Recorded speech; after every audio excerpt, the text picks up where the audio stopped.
Vivian Leung prided herself on 3 things: 1. Closing multi-million-dollar deals in under 10 minutes. 2. Keeping her Hermes suits spotless.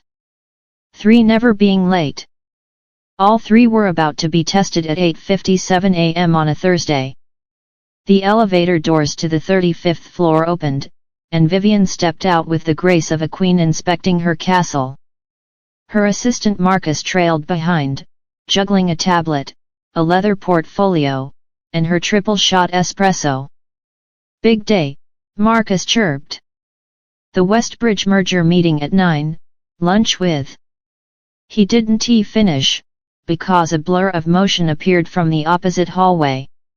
A woman in jeans, sneakers, and a leather jacket completely out of place among the Armani army barreled around the corner holding a paper cup. Vivian's mind registered 3 things in quick succession. That cup was steaming. The woman wasn't slowing down. Collision was inevitable. Dark coffee bloomed across Vivian's ivory silk blouse like an abstract painting. "Oh my God, I am so," the woman started, but stopped mid-apology when her eyes met Vivian's. She smirked. "Wow! Ice Queen Leung. Didn't expect to meet you like this. Thought you only spilled blood in boardrooms." Vivian's jaw tightened. "And you are?" "Samantha Torres." She extended a hand as if she hadn't just ruined a blouse worth more than some people's rent. "CEO of Novatek." Vivian didn't take the hand. She took a step back instead, her eyes flicking to Marcus, who was already frantically dabbing her blouse with tissues. "You must have a fascinating business strategy," Vivian said coolly. "Charge in recklessly and hope for the best." Samantha's grin widened. "Works pretty well.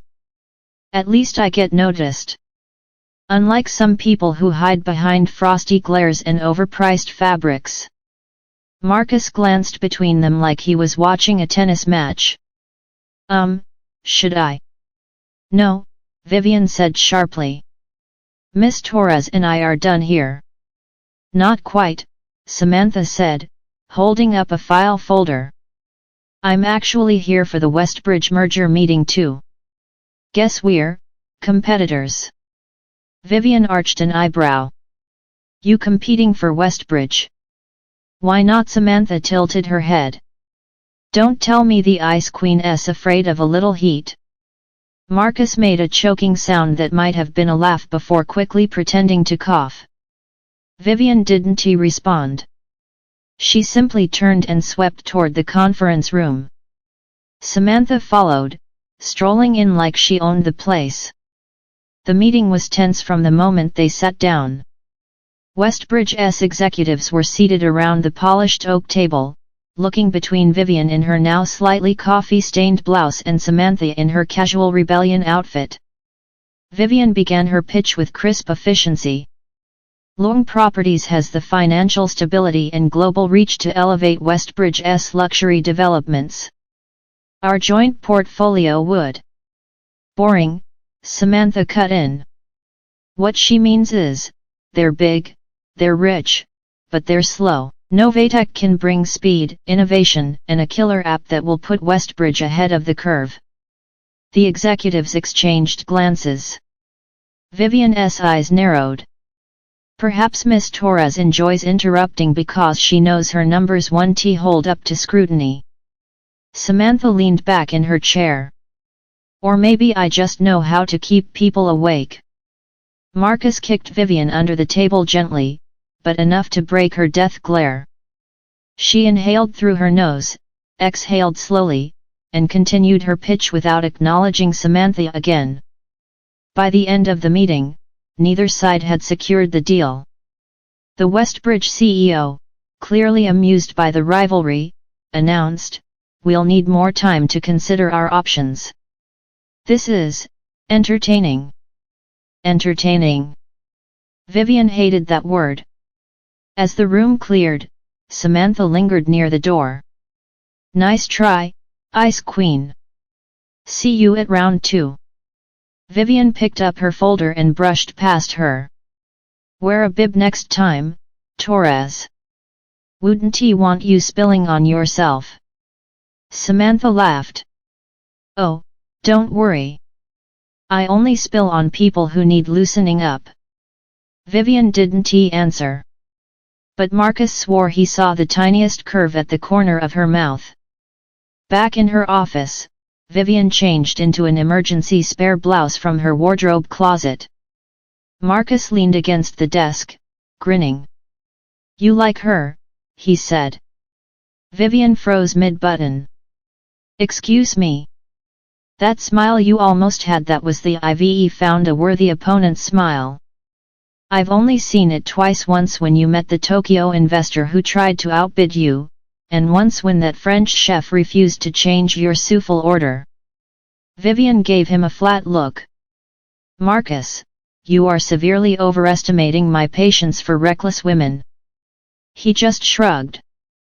We'll see. And deep down, Vivian knew they would. The morning of the second Westbridge presentation, Vivian Leung sat at the head of her glass conference table, reviewing the updated proposal. Her hair was flawless, her suit sharp enough to cut steel, and her mood, precarious. Marcus placed a cup of tea in front of her and whispered, "She's here." Vivian didn't need to ask who she was. She already felt the faint, smug gravitational pull in the air. Sure enough, the conference room door swung open and Samantha Torres strolled in, Elena Cruz trailing behind her carrying a tote bag that looked like it had fought and lost against a tornado. "Morning, Ice Queen," Samantha said cheerfully, dropping into the seat directly across from Vivian. "Hope you've recovered from our heated first meeting." Vivian glanced at her without expression. "My dry cleaner recovered just fine, thank you." Elena, clearly oblivious to the tension, plopped a notebook onto the table. "Do you guys have Wi-Fi? My laptop died and I need to." "Elena," Samantha said sweetly, "remember what we talked about less? Chaos." Elena blinked. "Oh. Right. Sorry. I'll be quiet." Marcus, standing behind Vivian, leaned over and muttered, "I like her. She's like me, but with less emotional restraint." Vivian shot him a look that promised a slow, paperwork-related death if he kept talking. The Westbridge CEO, Mr. Harrington, entered with his legal team. "Ladies," he greeted warmly, "I assume you're both ready to impress us today." "Always," Vivian replied. "Every day," Samantha said at the exact same time. They exchanged a look that could have started a small fire. Vivian began her segment, projecting crisp charts and architectural renders on the wall. Her voice was calm, precise, impossible to interrupt, or so she thought. "Lovely slides," Samantha cut in, "but you forgot the interactive component." She tapped her tablet, and suddenly the renders came to life as 3D virtual tours. Imagine your buyers walking through their future homes from anywhere in the world. No more boring brochures. Some executives leaned forward in interest. Vivian's jaw tightened, but her voice remained smooth. A clever gimmick. But luxury clients prefer to feel their investments. Nothing replaces stepping into a real marble foyer. "True," Samantha said, "but not everyone can just hop on a jet for a showing. Unless you're suggesting Westbridge buy every client a plane ticket, I mean, that's one way to spend the budget." The room chuckled. Vivian smiled faintly, though her eyes said, "I will ruin you in this lifetime and the next." Then came the Q&A session, Samantha's favorite playground. "Executive, Miss Leung, how do you plan to expand Westbridge's reach to younger buyers?" Vivian, "By adapting our marketing without compromising our brand's elegance." Samantha, translation, "They LL post photos of marble foyers on Instagram and hope for the best." Vivian, and Miss Torres plan. Samantha, oh, ID make an app with gamified rewards. You complete a virtual tour, you get a discount voucher for interior design. Hook them young, keep them loyal. Vivian, yes, loyalty programs because nothing says luxury like coupon codes. Another ripple of laughter.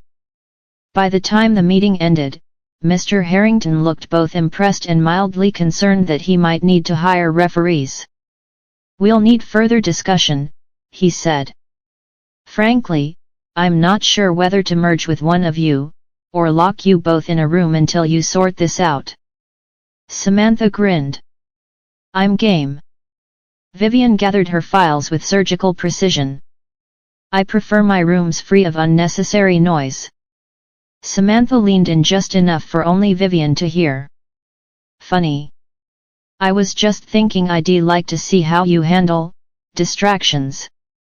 Marcus, who was pretending to organize papers nearby, widened his eyes like a gossip vulture who had just found a fresh carcass. Vivian walked briskly toward the elevators, Marcus in tow. Samantha and Elena followed like cheerful shadows. You know, Samantha said, we don't have to fight over Westbridge. We could collaborate. Vivian didn't slow down. That would require trust. I can be trustworthy, Samantha said innocently. Vivian pressed the elevator button. You just turned my pitch into a stand-up routine. Forgive me if I'm unconvinced. The elevator doors opened. Vivian and Marcus stepped in. Samantha slipped in after them, ignoring the narrowing of Vivian's eyes. I'll prove it to you, Samantha said, leaning one shoulder against the wall. Vivian crossed her arms. And why would I let you? Because, Samantha said with a slow smile, you like having someone who can keep up with you. The elevator stopped at Vivian's floor. She stepped out without looking back. But Marcus swore he heard her say, almost too quietly, we'll see. In her penthouse, Vivian sat on the sofa, reviewing tomorrow's agenda. She told herself she wasn't thinking about Samantha. Or her smile. Or the way her voice slid between challenge and invitation. Her phone buzzed. A text from an unknown number, don't forget your bib. Next round S on me. Hot beverage winking face S. Vivian stared at the screen for a long moment before setting it down. Marcus, who was feeding her cat in the kitchen, called out, who's texting you at 11 p.m.? And why do you look like you're plotting world domination? Vivian didn't answer.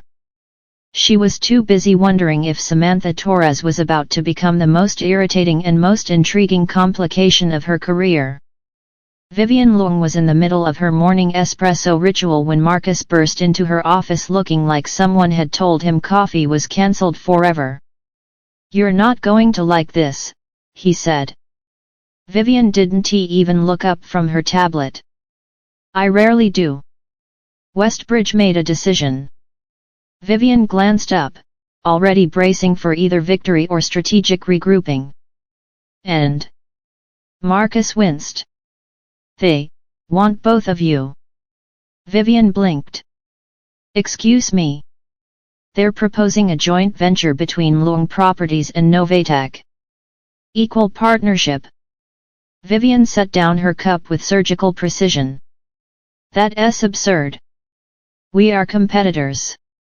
And yet, Marcus said, you're now co-captains of the SS expensive luxury real estate.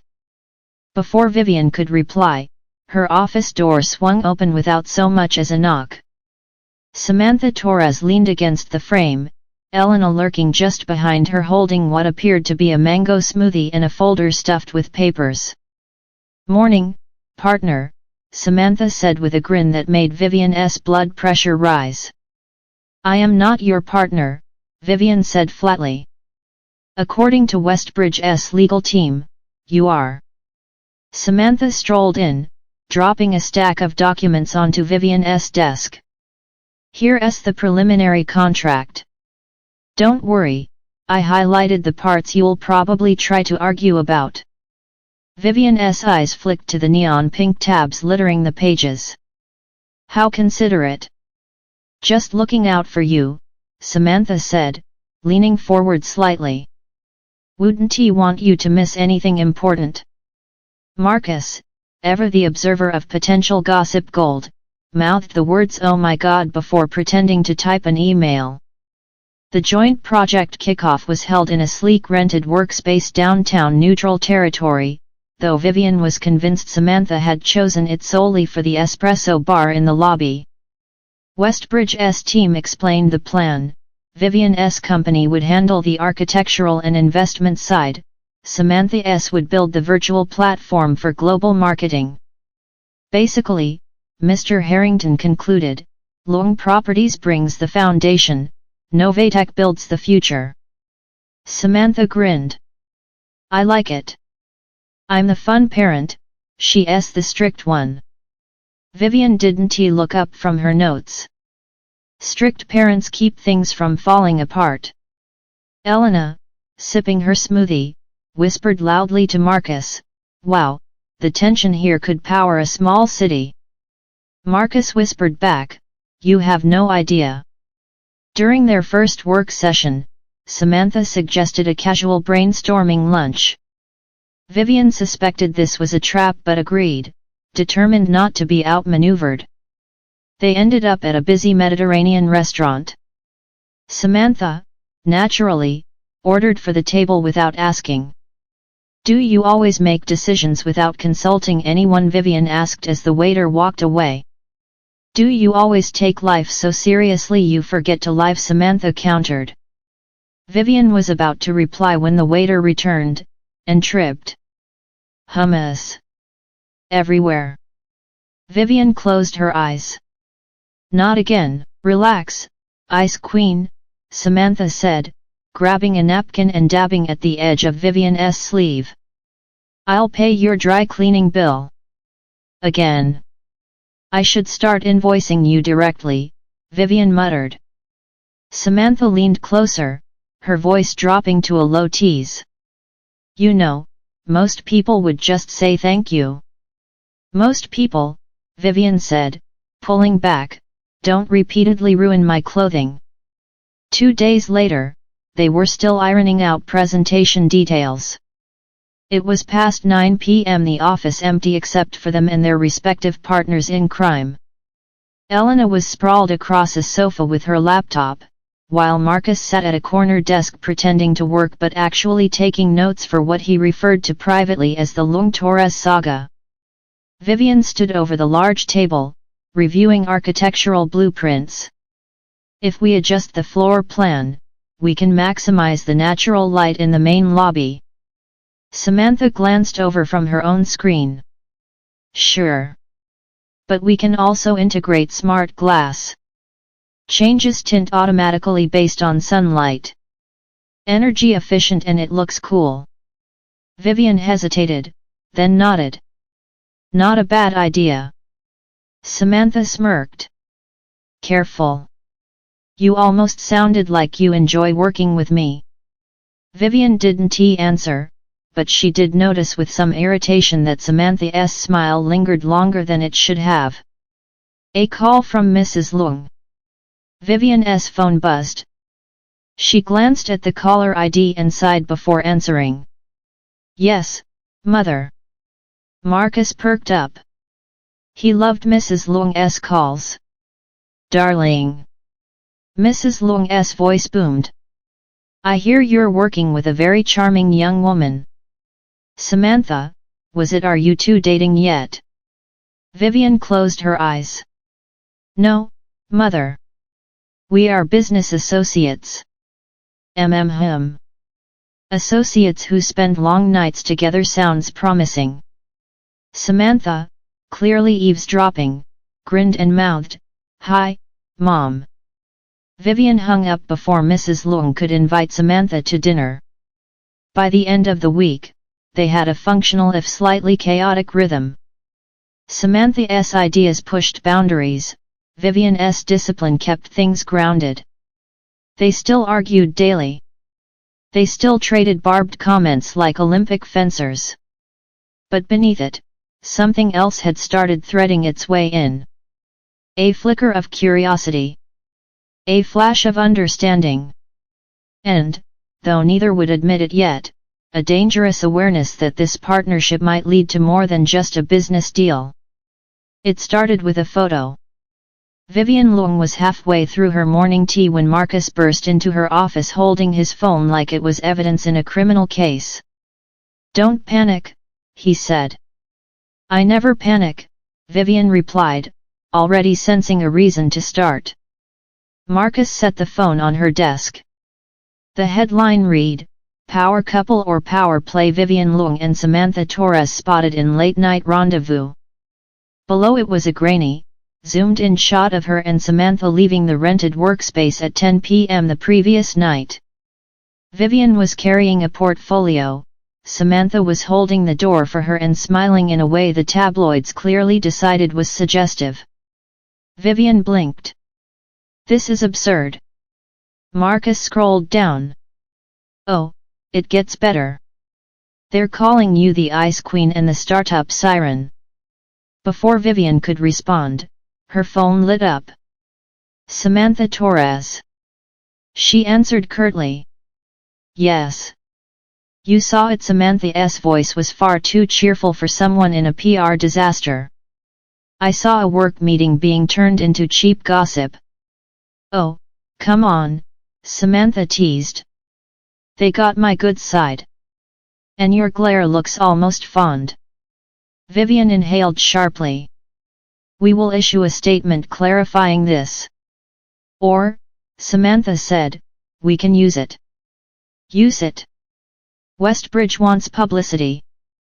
Free press is free press. Let them think we're, close." "Absolutely not. Too late. My PR team already scheduled us for an interview with City Business Weekly tomorrow. Together." Vivian closed her eyes. "I despise you." Samantha's smile was audible. "Sure you do." The next afternoon, Vivian arrived at the magazine's rooftop garden studio to find Samantha already there, chatting with the reporter like they were old friends. "Vivian," Samantha called, waving her over. "Come meet Lisa. She's dying to hear about how we balance business and romance." Vivian's eyebrow twitched. "We don't." Lisa the reporter laughed, assuming it was part of their banter. "You two have such chemistry. Our readers love that." Samantha slid an arm casually along the back of Vivian's chair as they sat. "Well, when you're building both a project and a relationship," Vivian cut in. "We are building a partnership, in the business sense." Lisa leaned forward. "So there's nothing romantic?" Samantha gave a slow, mischievous smile. "I didn't say that." Marcus, sitting just off camera, grinned like a man watching his favorite soap opera live. That night, Mr. Harrington summoned them both for a friendly dinner to reassure Westbridge's investors that the rumors wouldn't derail the project. The restaurant was high-end and very public, meaning every diner with a phone could and would snap photos. "Smile," Samantha murmured as they walked in. "Or the tabloids will say we had a fight." Vivian forced a polite curve of her lips. "I am smiling." "Sweetheart," Samantha whispered, "that's the smile people use when they're identifying a body." They took their seats opposite Mr. Harrington. For the first half hour, they stuck to safe topics: market trends, building materials, project timelines. Then a young couple at the next table asked shyly if they could take a photo of the famous business couple. Before Vivian could refuse, Samantha was already on her feet, arm sliding around her waist. "Smile, Ice Queen," Samantha murmured for the second time that night. Vivian's instinct was to step away. Instead, she stayed still. And, to her own horror, she didn't hate it. As they left, camera flashes exploded outside. A reporter shouted, "Vivian, is Samantha the reason you've been working late?" "No comment," Vivian said firmly, pushing through the crowd. Samantha, however, stopped just long enough to wink at the cameras. Late nights have their perks. Vivian didn't speak to her until they reached the car. "You are making this worse," she said, sliding into the back seat. "I'm making it interesting," Samantha replied, settling in beside her. Marcus, in the front passenger seat, muttered just loud enough to be heard, "You mean spicier." Neither woman corrected him. The Ice Queen and startup siren narrative spread faster than Vivian could shut it down. Investors weren't pulling out, in fact, they seemed more excited. Mrs. Leung sent Vivian a text, "I told you she was perfect for you. Bring her to dinner Sunday." Vivian didn't reply. She did, however, find herself glancing at her phone that evening, half expecting, maybe even hoping for, another teasing message from Samantha. When it arrived, it simply read, "Ready for our big presentation, wear something that says I'm not single." Smirking face Vivian set the phone down, took a slow breath, and told herself it was irritation making her heart beat faster. It wasn't tea. Vivian had agreed to one dinner with Samantha. One. Technically, it was supposed to be with a potential investor from Singapore who wanted to meet both of them before signing on to the Westbridge project. But when that investor cancelled last minute, Samantha had simply said, "Well, reservations are non-refundable. Guess it's just us." Vivian had considered leaving. She stayed. The restaurant. The place Samantha picked was nothing like the usual quiet, private spots Vivian preferred. This was dimly lit, all soft amber glows and warm laughter, with a jazz trio playing in the corner. Tables were close together, the kind of place that encouraged leaning in to be heard. Vivian sat, spine straight, scanning the menu. "We could have rescheduled." Samantha shrugged, setting aside her leather jacket. "And miss the chance to see you outside your fortress, not a chance." "I do not live in a fortress," Vivian said. Samantha's grin was wicked. "Oh, you do. It's just got glass walls instead of stone." Vivian chose not to reply. The waiter poured wine. Samantha raised her glass. "To unlikely alliances." Vivian hesitated, then clinked hers. "To efficient business outcomes." Samantha smirked. "You really do make everything sound like a quarterly report. And you make everything sound like a pickup line." Samantha's eyes gleamed. "Only with you." Vivian sipped her wine to avoid responding. Somewhere between the second course and dessert, the conversation softened. Samantha stopped teasing and asked, "Why did you start your company?" Vivian considered. "Because I wanted control over my future. And because no one believed I could." Samantha's teasing smile faded. "I know that feeling." They actually talked about the early days, the risks, the sleepless nights, the people who doubted them. Vivian realized she was leaning forward, elbows on the table, watching the way Samantha's hands moved when she spoke. She caught herself and sat back, but the damage was done. After dinner, Samantha suggested they walk instead of calling a car. The night was cool, the city lights reflecting off wet pavement. They strolled in silence for a while.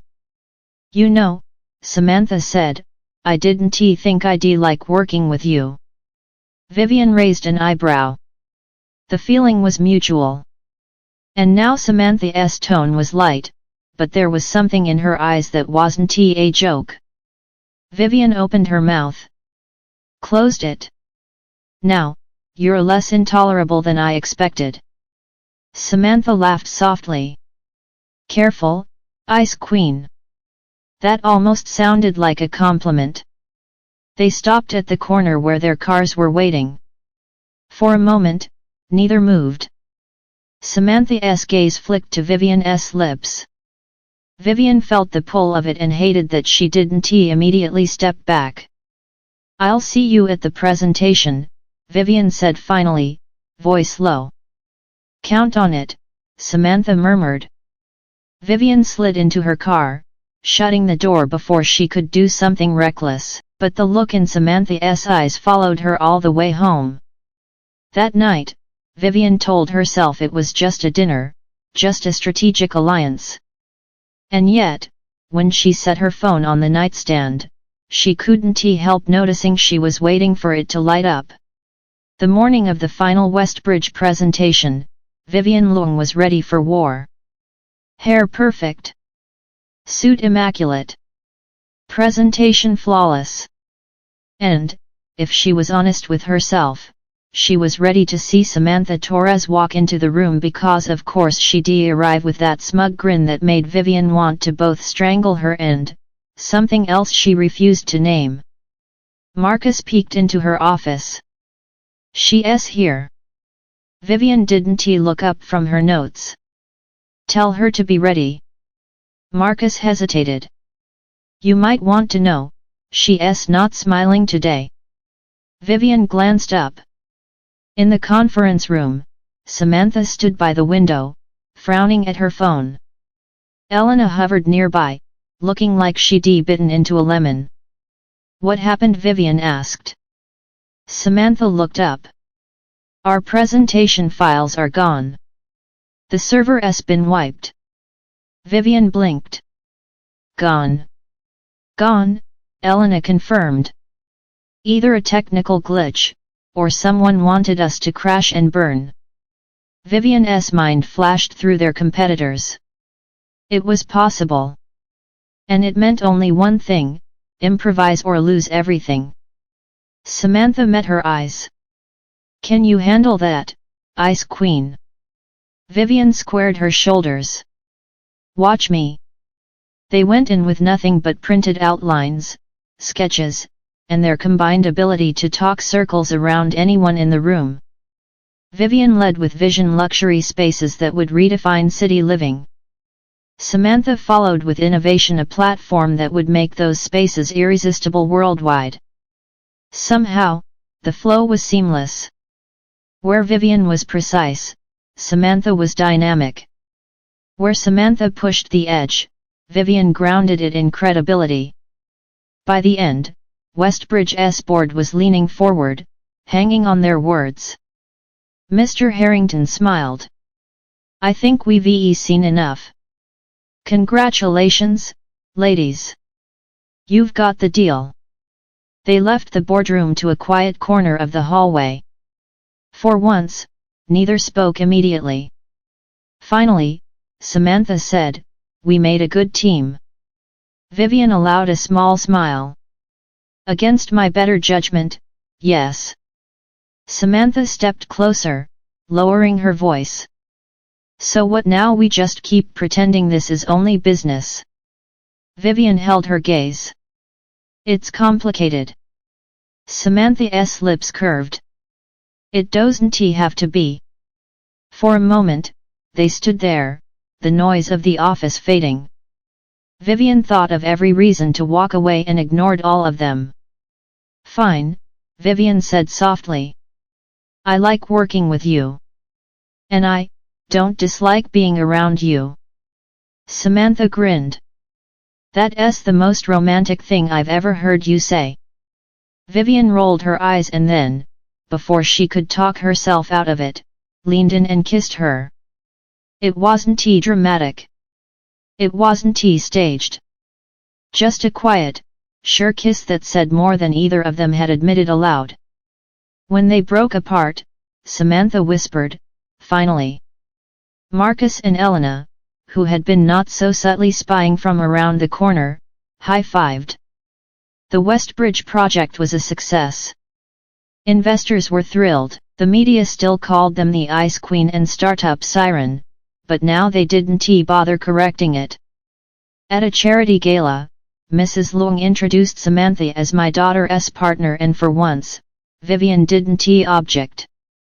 Later that night, on the balcony overlooking the city, Samantha raised a glass to contracts and confessions. Vivian clinked hers. And to knowing when to stop fighting. Samantha smirked. Or never stopping at all.